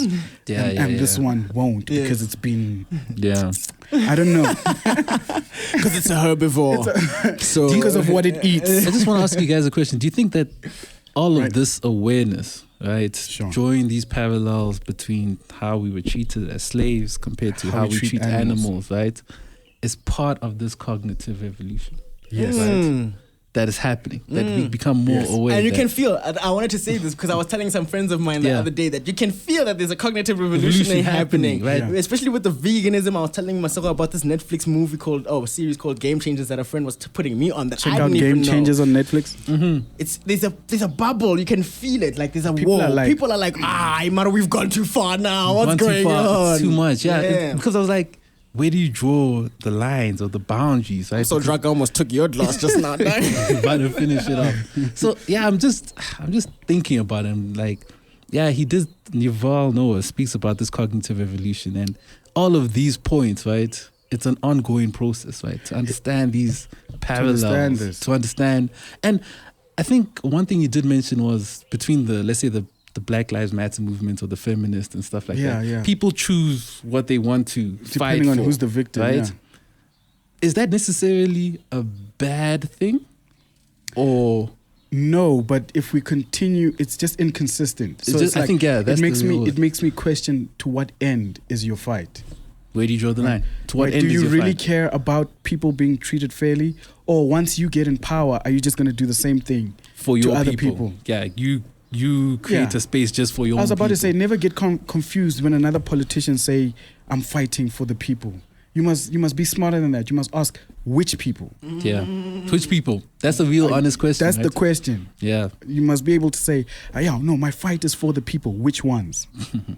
Which ones? Yeah, it's fair. Because I know you're fighting for your people. Yeah. You don't care what happens to the other people. Yeah. That's it, and that's why certain billionaires or rich white people become cynical. That's why they say things like, it's a dog-eat-dog world. Like, it's survival of the fittest. You got to do what you got to do. Don't judge me. I just figured it out. I'm just better than you at it. Right? So in order for us to evolve, we need to evolve past that, because all of these are, as Yuval says, fictional reality. It's all going back to this fictional reality. We think life is about certain things, which is not. It's not, bro. Snap. It's really not. Right? Yeah. And that... Joe Rogan says the only conversation he's ever been really nervous about was the one with Elon Musk, because he says while he was talking to Elon, he felt like an ape, right?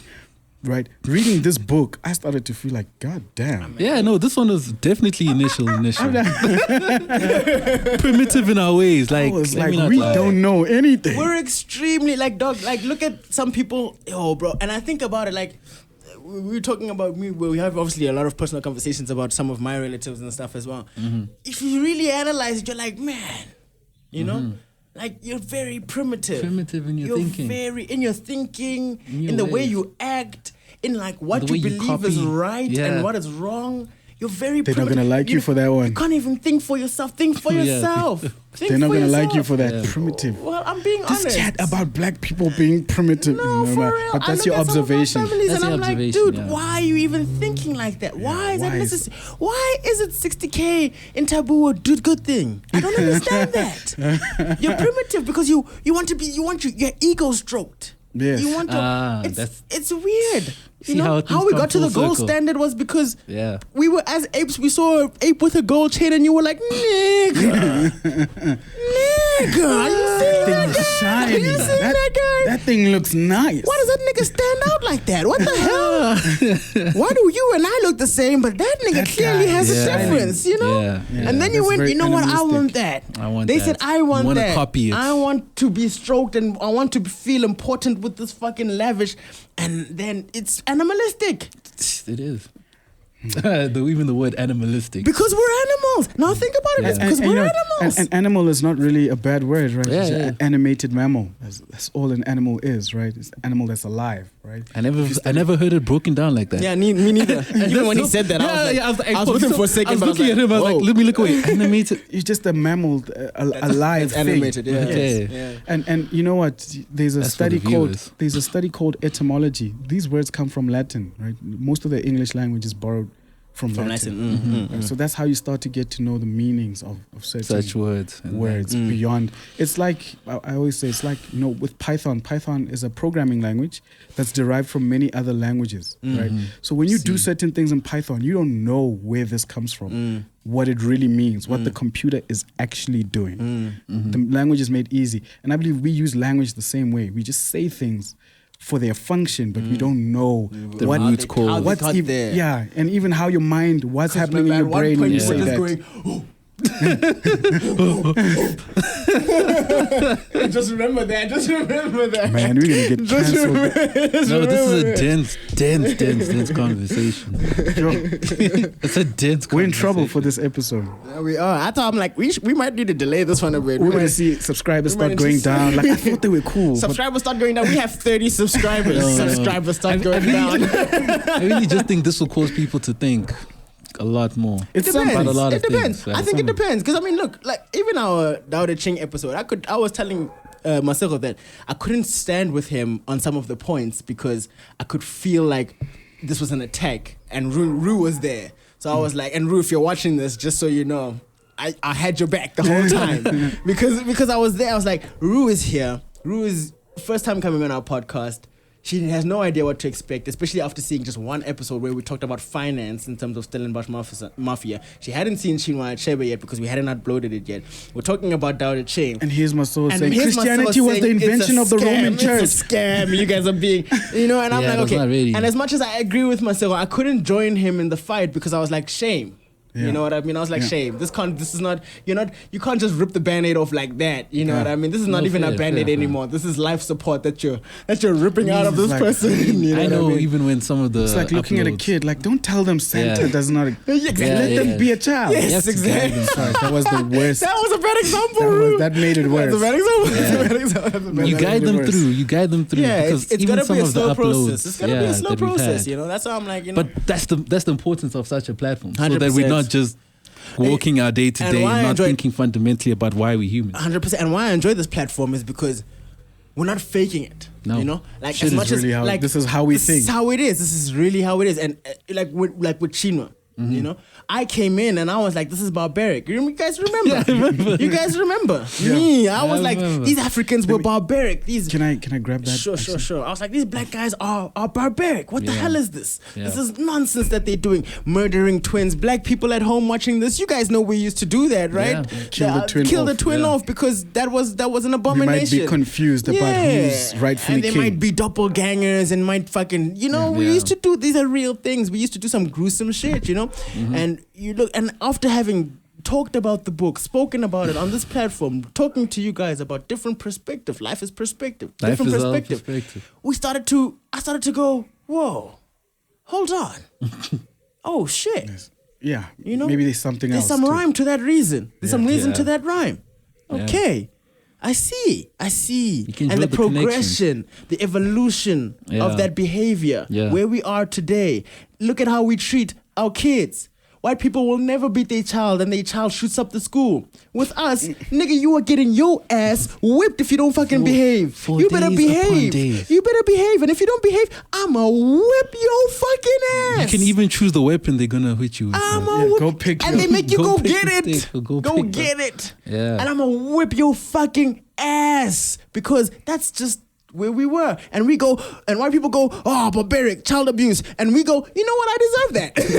After growing up, us guys, we go, you know what, I deserve that. Look at me now, you know? And you say to yourself, you know what, I might just whip my child because look at me now, you know? Yeah. Think about it. Yeah. It's crazy, right? It's crazy, it's dense, but it's necessary. That's what necessary I have to conversation, say. It's 100%. necessary. I want to ask. So, guys, let's cut the episode. Goodbye, guys. No, wait. I want to. It was nice to have you guys. This is the final. This has been so deep. This has been so deep. We have to end it properly. This is how was the book? Would you say it's a I'm great not done. book? I'm not done. I'm on like page 10, How was the bro. part that you read? 23. Yeah. Oh, it is can I start? Sorry. Yeah, please do. It is an amazing book, man. It's an amazing book. Can you give this book to anyone? I was about to say, it's unfortunate that you can't just give it to someone and say, here you go, and they'll come out like, oh, Katli, I get it. You know, it's unfortunate. Same as Shinwa. This is the same way we talked about Shinwa. Yeah. You know, you can't just give them the book and say, you know, here you go, and then they'll come out and be like, oh my God, Africans are great. We actually have, we are our own heroes. We can, you know. It doesn't work like that, and it's sad because I think we've created a culture where Masego said, sorry, I'm hopping between my thoughts. Masego said to me, you know, as little that we have, you know, we stay in New Flora, which is an extension of Flora Park, which is kind of Kasi-like in terms of comparison. That doesn't mean come for me once you saw this episode. 100%. So you know, and he said that he feels privileged in how happy he gets to be every day with life, you know? And that's how this book somewhat made me feel.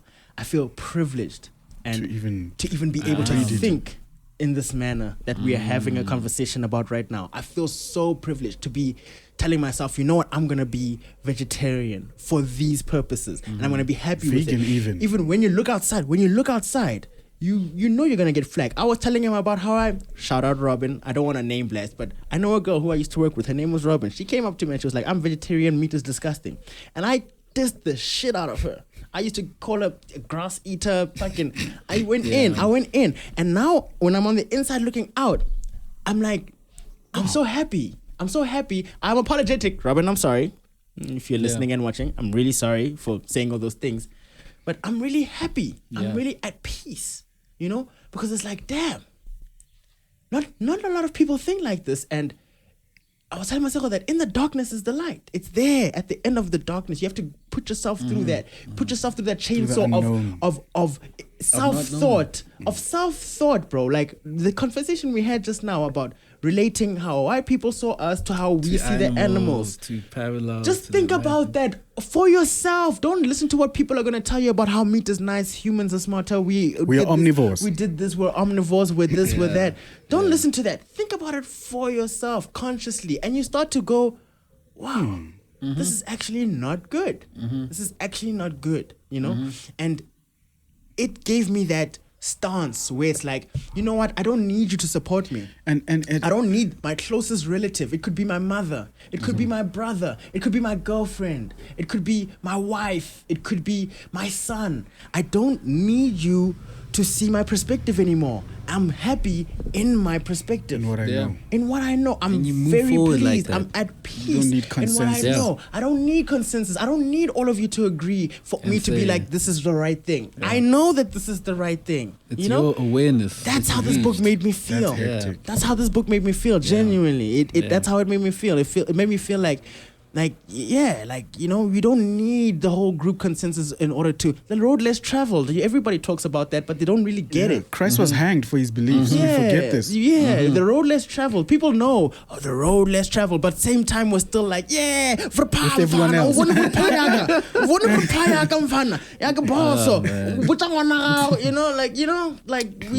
we talk about it, but we still behave that way. You know, you can give someone advice and he can agree with you and still behave in a manner that you just gave him advice on. There's a reason for all of those things. Why we're so social. That's how I felt about this book when I read the first 23 pages. I had to quickly go glance again at how far I was. When I read the first 23, that's how I felt about it. I was like, I'm privileged. Oh shit, sorry. I'm privileged. Shout out Peps because But anyway, I'm privileged to be thinking like this. Anyway, go for it.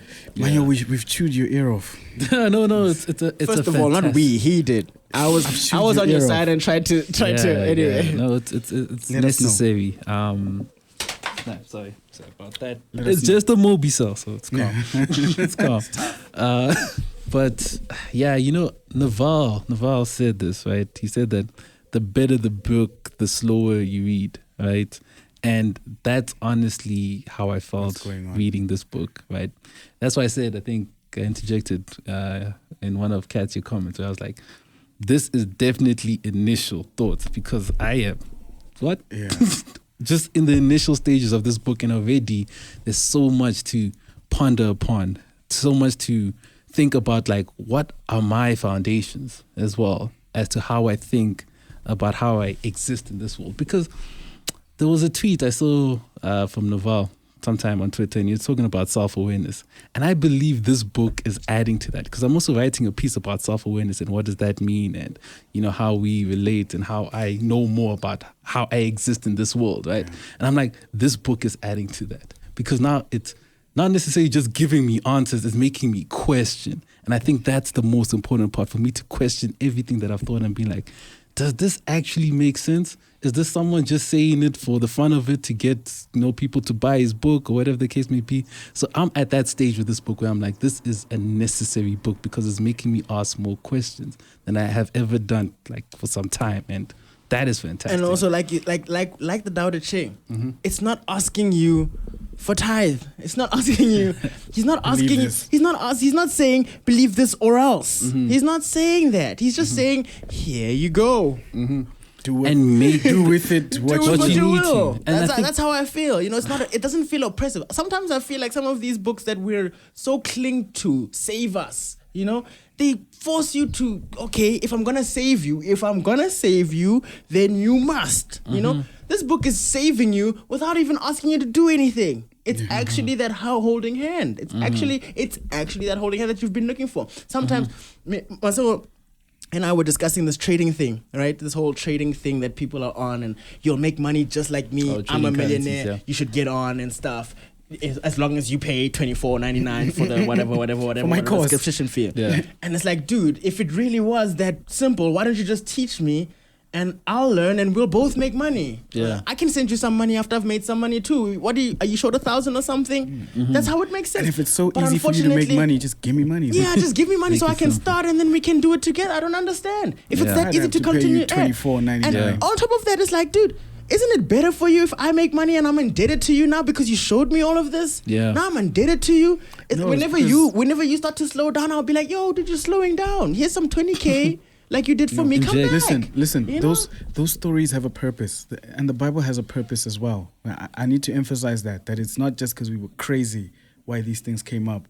They needed to be set up the way that they were set up. They needed to have, or you'll go to hell, right? Because we needed to communicate to the mind at that time. It's like when you tell your child, don't go up that mountain, people that go up that mountain never come back. It wasn't about the truth of the story. It's about you not going up that mountain. So the story, so even with Christianity, it was about you loving your neighbor as you love yourself. It was about you not killing, adulting for your wife's thingy, right? That was the point. Not whether it's true or not that you'll burn forever and there's somebody watching you and writing down all your mistakes in a book. And he can't fully erase it. My third grade teacher even told me that God might erase your sins, but because he was, and this just goes to show, she was talking to children. So she added her own spice. This was a white lady. She said, no, God, he writes your name in a book when you sin, and then when you ask for forgiveness, he rubs it out. But have you ever written something and rubbed it out? You see that it's not fully. I think I've also. And the more you sin, the more you're leaving behind those things that you can't. You remember that, right? I remember. But that was to a kid that was like, oh, I can't just say sorry. The point was that I can't just say sorry and it's okay. I must not do it again. That was the point, right? So these stories have a function. It's not just complete. It's insane to us now with what we know, with the information revolution. But back then, that was the best innovation of that time. That literature is the reason why we're here. Right? And that's what Yuval says as well. It says, because we believe in the same fictions is why we were able to cooperate the way that we've done.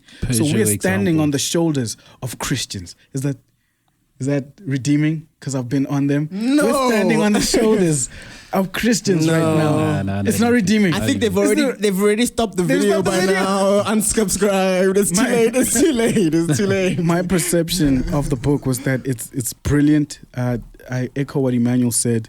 The better a book is, the longer you take to read it. The first half of the month, I was on the first few pages. Gee, I don't I was like, understand. I had to. I went You back. don't understand. I went back. I was like, okay, yes, we have a reading schedule, but please forgive Yeah, me. no, Forgive me, This book is a club. lot. I'm on page 23. Unashamed. Lizzie, wherever you're at, I hope you're watching this. Lizzie was like, "Oh, I don't know if I should come. I haven't read the book." And I was like, "Bro, I'm on page 23. Relax, relax, dog. Relax." I have notes. I've written so many notes, and I won't get. This conversation just showed me. There's no way. We even have clips. We didn't play any of the clips. Yeah. We loaded clips. Snap. The conversation didn't go anywhere where I thought it would, but I think it's a good place to cap it. Yes. Yeah. Right? I think so Do you guys think? so too. I think just one more comment on that we're the only surviving human species left.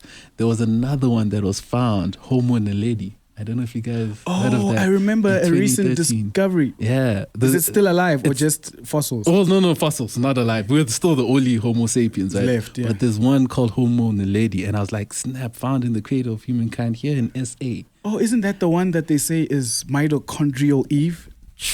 I can't be sure. I saw it yesterday, and I was like, snap, there's That's what so the much I movie- just don't know. That's what the movie Lucy is based on, Snap. right? I haven't seen Lucy. They call it my. Apparently, we all related to some woman in Africa, I see. right? Some I black see. lady. All our genes, if you do the profiling, Yeah. we all have we're all related to this one person. We're family, actually. Yeah. We all connected. Yeah. It's all Family. connected. Uh, Yeah. So apparently they're calling her mitochondrial Eve because there's a concept in biology called mitochondrial DNA. I don't even know. That's just to show you how much I don't know. They're calling her Eve to say that we come from this black Connected. lady in I had no Africa idea. somewhere. It's crazy, right? Connected, And I just yeah. thought that was a fun fact to put in there that I'm like, here I am, first and foremost, before even reading this book, I'm the only human being, whatnot. Then you come up, Yuval saying, nope, multiple humans, There's just the multiple space. So, Jeez, we didn't get to play any of the clips. I don't even know if it's worth it to try. It's all right. I think we can cut it here and we'll do more. I think this book is one we're going to dissect even more. Yeah. I think we're going to get lots of backlash and feedback from this book and this podcast episode. But I think it's something that we're going to dissect and talk on even more, man. And I think the more backlash we get, the more we need to talk about it because I think a lot of people are run away, man. That's what we do. run away That's what from- we're Yeah. prone to do. We run don't away.